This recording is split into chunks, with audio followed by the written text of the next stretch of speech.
If you were to ask me about Transformers Siege, I would probably say it's one of the most influential toy lines in all of Transformers history, especially when it comes to the modern day. I think it brought a lot of new collectors, but also it brought about a lot of things that existing collectors really wanted and really appreciated getting. We got the amazing articulation levels that we all know and love. We got an amazing scale system that put every character on the same level. And it gave us foundations for things like the Studio Series line, which was announced in the same year. But above all of that, I think what Siege did was it gave us a consistent run of excellent figures that would be appreciated for years to come. And probably most of all, this guy. Welcome one and all to the display case. I'm Nate, and today we're looking at Transformers War for Cybertron Siege, Titan Class, Omega Supreme.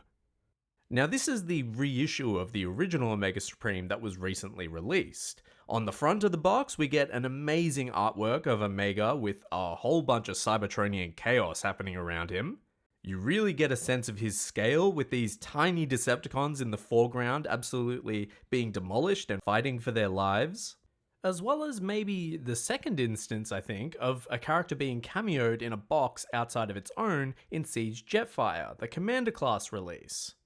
And then down on the right side, we can see some Tetrajets flying around that Jetfire seems to be chasing. Then, on the left side of the box, we get this incredible key art mural of the Siege toy line. You can see Cybertron down the bottom, the Ark in the middle, characters all around, and Optimus Prime watching everyone from above. I love this. On the back of the box, we get the usual renders of Omega Supreme in his robot mode with Countdown, his little Micromaster buddy, as well as renders of him in his alt mode as a loosely inspired rocket base, I guess, as well as his sort of chest area turning into a tank there. We also get something really cool in Cybertronian text down the left side of the box. This actually translates to War for Cybertron, so nothing too complex or cryptic, just straight up the name of the subline.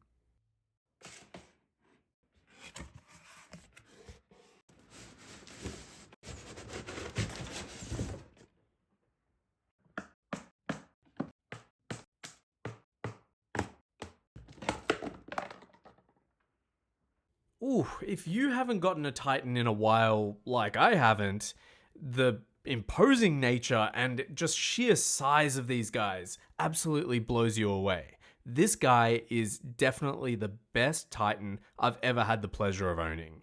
And yeah, that means I never had the original release of this guy. And I guess it's because I only started collecting again at the inception of Earthrise, the sequel to Siege.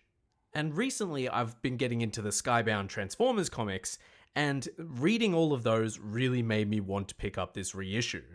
And I was not disappointed at all. I think this guy is an incredible figure. There are some things I feel like could have been better and could potentially be better if they decide to do another Omega Supreme down the line, but we'll get to those when they come. Firstly, I gotta say that the detail work on Omega Supreme here is masterful. Normally, I'm not a huge fan of adding overly complex detail to G1 bots. But in this case, because Omega Supreme is supposed to be this massive presence, I don't mind that they've added detail to every surface. Between the detailing on his legs, upper abdomen, even the chest window you can see into and has added detail behind that clear plastic makes him look and feel imposing and massive. And it's not just about the aesthetics either. He feels incredible in plastic quality. It's all sturdy, it doesn't creak much. Every single joint has a really heavy ratchet to it, which makes him feel and stand sturdily in place when you want him to. He's also got quite an incredible light piping effect in the top of his head. Any sort of light that's above him in any sense will just shine through and come out of his eyes, which looks awesome. That orange glow is amazing. But it is orange. In the cartoon, it is blue, and his head is all yellow as well. I really wish they would have painted it a little bit and had the right colors. Especially when it comes to painting that top part of his forehead grey like it is in the cartoon. That would have been incredible. Another weird choice is that they made his orange claw completely clear plastic, and I get that it's the same clear plastic as his chest piece, and it probably would have been easier to mold, but I think that it just cheapens the look overall. They've also given him the signature Siege battle damage effects. Now, this was something that was line-wide, each character had a little bit of battle damage applied to them. Omega Supreme has gotten off a little easy here. He's gotten just, I guess, dark airbrushed spots of gunmetal paint across his arms and legs, which I don't really mind. Something else Siege brought back to the forefront was Micromasters, and Omega Supreme comes with his own in Countdown. Now, I'm not sure whether this guy is supposed to be a regular size Transformer, but he is Micromaster size, so I'm going to consider him one. He turns into this little lunar buggy that makes sense in the context of Omega Supreme's rocket mode, and very easily and intuitively transforms into his bot mode by folding down his legs, folding down his arms, and flipping up that little radar dish at the top. He's also got a little 5mm peg in the middle of his chest that can be folded in or out depending on where you want him to sit on Omega Supreme, like a Minicon. He's also got ball joints in his shoulders and in his hips, as well as a hinged knee to get a little bit of articulation, but it's mostly for the transformation. When he's a lunar buggy, he can stick into any 5mm port on Omega Supreme, whether it be his leg, his forearm, or even somewhere like his shoulder, really anywhere with a 5mm hole. I guess I'm just going through things that Siege introduced and did really well. Here's another one. Blast effects. Omega Supreme was the second character, I believe, Jetfire might have been the first, to come with this type of blast effect, and that is a modular system made with increasing sizes of blast effect that can be separated using rubberized plastic and 5mm ports and pegs.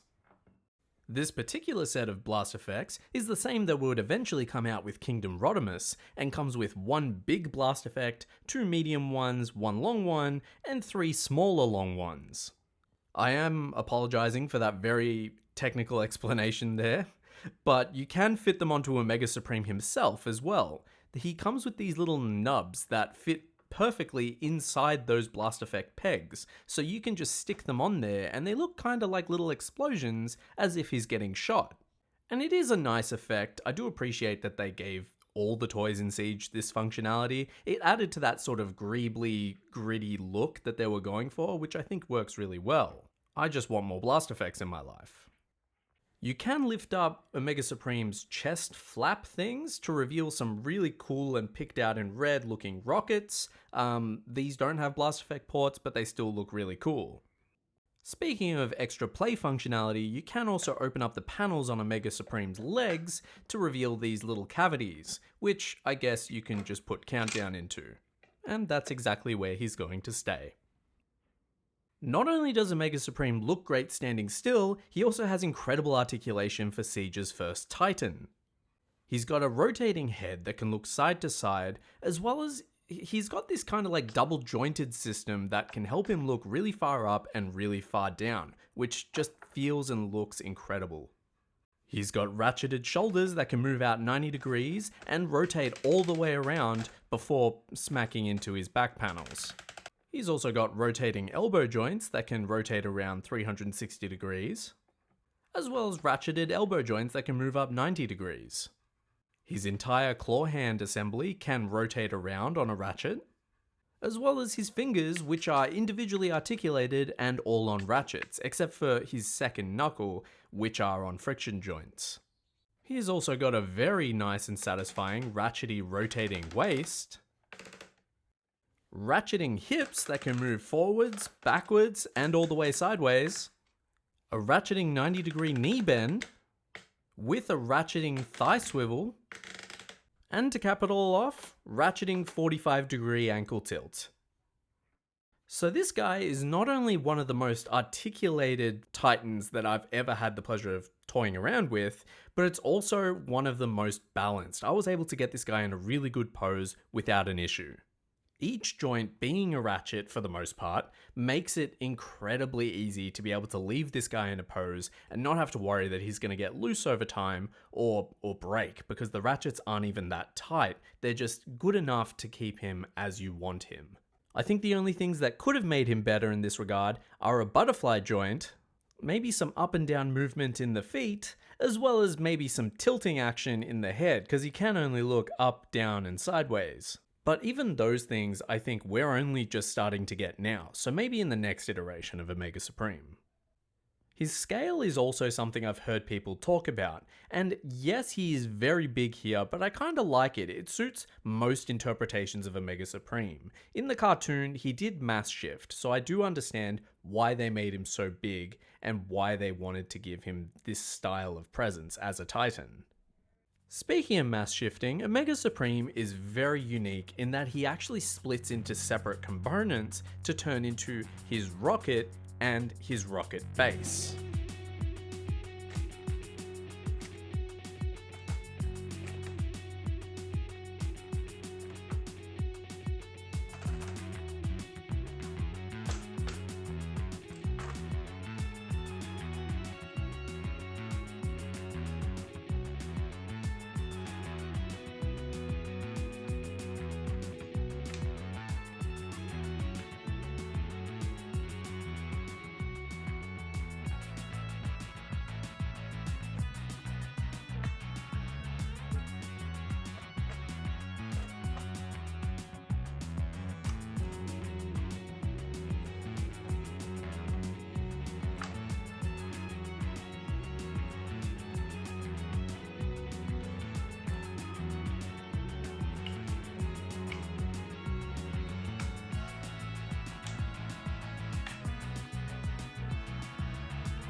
Omega is about as tall in his rocket mode as he is in his robot mode. It's crazy. Mix that with the rest of the rocket base, the tank that rolls around the track, it looks awesome. The tank has a whole bunch of 5mm ports on all of its weaponry, so you can plug on those aforementioned blast effects on there if you so wish. The tracks that clip on do so securely, and the base has a whole bunch of play options, especially for Micromasters. I do wish that the rocket had that big Autobot symbol he has in the cartoon. That would have been really cool, but unfortunately it doesn't. The tank also opens up to reveal this really cool interior vehicle hangar bay. You can put Countdown in there.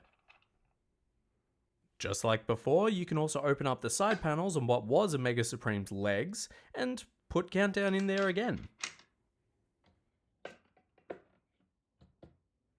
The top of the rocket also features two panels that can unfold to reveal, I guess, sort of a bridge space, which, again, you can put Countdown into. There is also a hangar space on what was the inside of Omega Supreme's chest that you can fit Countdown into as well. Overall, there are a whole bunch of places and spaces across Omega Supreme that you can fit Countdown into and subsequently forget about him. But besides that, there are also little connectors you can find across Omega Supreme that fit into the deluxe base builders that we saw throughout Siege and Earthrise. Overall, I wouldn't consider myself a huge fan of the idea of bases in Transformers, or at least displaying them, but I will admit this is the best one I've ever had. Probably because of its integration within the G1 cartoon, but also because it's just a really well built playset. And I just think it's neat. I think overall with Omega Supreme, no matter what continuity he appears in, whether it's G1 or Energon, or even the Energon universe in the comics, he's always considered this almost mythological character. He is the guardian of the Autobots that sings the song of destruction for the Decepticons, and this figure in particular hits every note perfectly. Between the amazing base mode, the sturdy articulation, the heavy plastic, the size, and the detail, Omega Supreme is the best Titan I've ever seen. And if you have the chance, you should pick him up as soon as you can, because I'm sure he'll sell out again, and there's probably not going to be another one for a while. Thank you so much for watching my video, I really appreciate it. If you like this, feel free to check out the other ones on my channel, just like this one. Feel free to leave a like, subscribe, or even comment with your own thoughts on Omega Supreme. I look forward to reading them. Thank you again, and we'll catch up soon.